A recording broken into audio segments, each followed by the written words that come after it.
کہ تمہارا لڑکا عیاشی کر رہا ہے، ذرا اس کی باگیں کھینچو، جوانی دیوانی ہوتی ہے، کہیں ایسا نہ ہو کہ تم کو لینے کے دینے پڑ جائیں۔ عبدالحبیب بجائے بات کو سنجیدگی سے لینے کے ان خیر خواہوں کو اپنے بیٹے کا حادث سمجھنے لگا۔ وہ بولا، یہی 4 دن تو عیش کے ہوتے ہیں، میرے پاس اتنی دولت ہے کہ اگر بیٹا 2-4 ہزار اپنی خوشیوں پر خرچ کر لیتا ہے تو مجھے کوئی فرق نہیں پڑتا۔ باپ کے منہ سے ایسی نامعقول باتیں سن کر آنے والے ایک دوسرے کا منہ تکنے لگے، پھر خاموش ہو گئے۔ جب کوئی بری راہ پر چل پڑے تو پھر اپنوں اور بیگانوں کا ہوش کہاں رہتا ہے۔ خالد نے بھی حد کر دی، محلے میں ہی برائی کی جرت کر لی۔ محلے کے ہی ایک شخص صوفی صاحب عرصہ ہوا وفات پا چکے تھے۔ وہ نیک اور شریف آدمی تھے۔ ان کی بیوہ اپنی جوان بیٹی تسلیم کے ساتھ رہتی تھی۔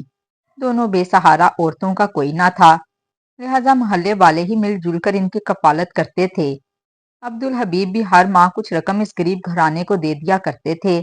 جب خالد نے کاروبار سنبھالا تو وہ ہر ماہ خالہ شمیم کے گھر جا کر مالی مدد پہنچانے لگا، کیونکہ باپ کی ہدایت تھی کہ بیٹا امداد اپنے ہاتھوں سے دیا کرو۔ بیوہ شمیم کا گھرانہ شریف تھا، ان کی عزت کی حفاظت محلے داروں کی ذمہ تھی، لیکن جانے کیا ہوا، لوگوں نے خالد اور تسلیم کے بارے میں عجیب عجیب باتیں کرنا شروع کر دیں۔ یوں ایک غریب اور بے سہارا لڑکی لوگوں میں مشہور ہو گئی۔ پہلے تو لوگوں نے یقین نہ کیا، لیکن پھر راز کھل گیا۔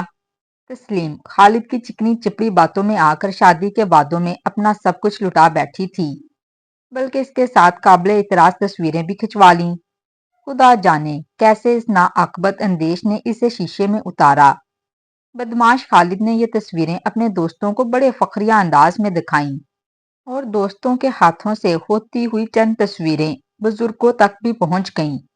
ان کو یہ دیکھ کر بہت دکھ ہوا، کیونکہ مرحوم صوفی صاحب کی سارا محلہ عزت کرتا تھا اور تسلیم ان کی بیٹی تھی۔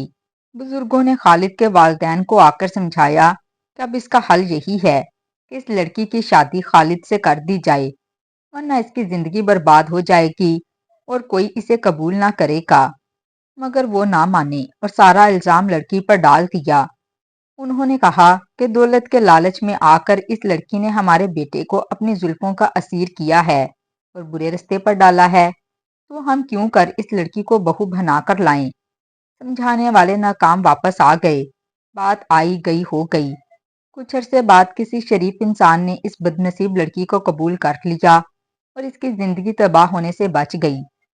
پھر خدا کی لاٹھی اس خاندان پر برسی کہ دن دہاڑے ایک پڑوسی نے اپنے گھر کی چھت سے عجب نظارہ دیکھ لیا۔ حالانکہ خالد کی شادی انہی دنوں ایک آزاد خیال گھرانے کی دولت مند لڑکی سے ہو گئی تھی۔ پڑوسی نے دیکھا کہ احمد اور خالد کی بیوی رنگ رلیاں منا رہی ہیں۔ اس نے چھت سے چھلانگ لگائی اور احمد کو پکڑ لیا تاکہ وہ دیوار سے کودنے نہ پائے۔ اس بات کا چرچا ہوا تو خالد کی بیوی نے سارا الزام اپنے سر لے لیا۔ اس نے کہا کہ میں نے خود احمد کو بلایا تھا، کیونکہ ہم دونوں پہلے سے ایک دوسرے کو جانتے تھے۔ لوگوں نے خوب لان تان کی کہ گھر کے اندر بلا لیا اور وہ بھی خود۔ یہ کون سا طریقہ ہے دوستی نبھانے کا؟ اس نے جواب دیا کہ خالد بھی تو عیاشیاں کرتا ہے۔ اگر میں نے کسی سے بات کر لی تو قیامت کیوں ڈھا رہے ہو؟ پہلے میرے میاں کو پکڑو، پھر مجھے پکڑنا۔ لوگ اس عورت کی جرت پر حیران ہو گئے۔ اب خالد اور اس کے والدین کو تسلیم کی بدنامی اور بے بسی یاد آئی۔ اپنی بدنامی پر ان کی حالت قابل دید تھی۔ لوگ خالد کو مارنے پر تیار تھے اور عبدالحبیب زمین میں گڑے جا رہے تھے۔ انہوں نے اپنی نئی نویلی بہو، جسے بیاہ کر لائے سال بھی نہ ہوا تھا، گھر سے نکال دیا، لیکن احمد کو کچھ نہ کہا۔ یوں وہ اور زیادہ شیر ہو گیا اور محلے میں اکڑ کر چلنے لگا، مونچھوں کو بل دینے لگا کہ کسی نے اس کا کیا بگاڑ لیا۔ الٹا ہم لوگوں نے اس پڑوسی کو جیل کروا دیا ہے، کسی میں ہمت ہے تو اسے رہا کروا دے۔ لوگ سمجھاتے کہ تم نے کوئی ایسا کارنامہ سر انجام نہیں دیا جس پر فخر کیا جائے، یہ تو شرم کا مقام ہے۔ خیر دن گزرتے گئے، یہ واقعہ بھی لوگوں کے ذہن سے نکل گیا۔ احمد کی ایک بہن بھی تھی جس کا نام محمونہ تھا، وہ سکول جایا کرتی تھی۔ اسی دوران اس کی ملاقات دوسرے محلے کے لڑکے عاصم سے ہو گئی۔ وہ بھی ایک امیر باپ کا بیٹا تھا اور خوبصورت بھی۔ وہ مہمونہ پر روپیہ لٹانے لگا۔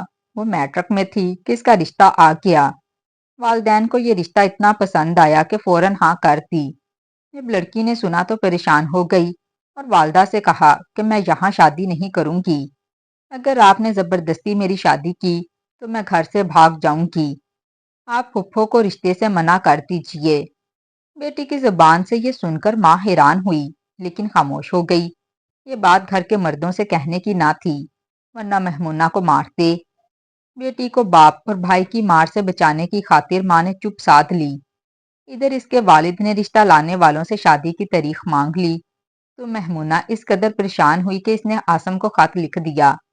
یہ رکا اس نے اپنی چھوٹی بہن کے ہاتھ بھیجا جو بدقسمتی سے لڑکے کے باپ کاظم کے ہاتھ لگ گیا، جو ذرا شرپسند طبیعت کا تھا۔ اس کی احمد کے خاندان سے لگتی تھی۔ اس نے سوچا کیوں نہ اس موقع سے فائدہ اٹھاؤں اور انہیں سبق سکھاؤں کہ ان کے گھر کی عزت اب میری مٹھی میں ہے۔ جب یہ خالد کے گھر اس کی بیوی سے پرانی شناسائی کی تجدید کرنے گیا تھا تب اسے شرم کیوں نہ آئی۔ اس نے بیٹے سے پوچھا کہ کیا لڑکی نے اور بھی خط لکھے ہیں؟ اگر لکھے ہیں تو لا کر مجھے دے دو، تبھی میں تمہاری شادی سے کروں گا اور رشتہ لینے جاؤں گا۔ عاصم نے مہمونہ کے تمام خطوط اپنے والد کو دے دیے۔ کاظم بیٹے کو لے کر احمد کے گھر چلا گیا۔ یہ تھا اصل قصہ۔ اس نے سیدھے طریقے سے رشتہ نہیں مانگا کیونکہ اسے رشتہ مانگنا ہی نہ تھا، بلکہ وہ تو صرف ان لوگوں کی بے عزتی کرنا چاہتا تھا۔ اس نے جان بوجھ کر شور مچایا اور محلے والوں کو اکٹھا کیا، جس کی وجہ سے احمد اور اس کے والد کی بے عزتی ہوئی، بالکل ویسے ہی جیسے احمد کی حرکت سے خالد اور اس کے گھرانے کی بے عزتی ہوئی تھی۔ کل تک جو احمد بڑے فخر سے کہتا تھا کہ مرد ایسے ہی ڈھنگ دکھاتے ہیں، آج وہ شرمندہ تھا اور آنکھیں نہ اٹھتی تھیں کیونکہ اپنی بہن کا معاملہ تھا۔ تو ناظرین کمنٹ باکس میں لازمی بتائیے گا کہ آج کی کہانی سے آپ نے کیا سبق سیکھا۔ اگر آپ کو اس میں کوئی بھی بات پسند آئی ہو تو ویڈیو کو لائک اور چینل کو سبسکرائب لازمی کر دیجیے گا۔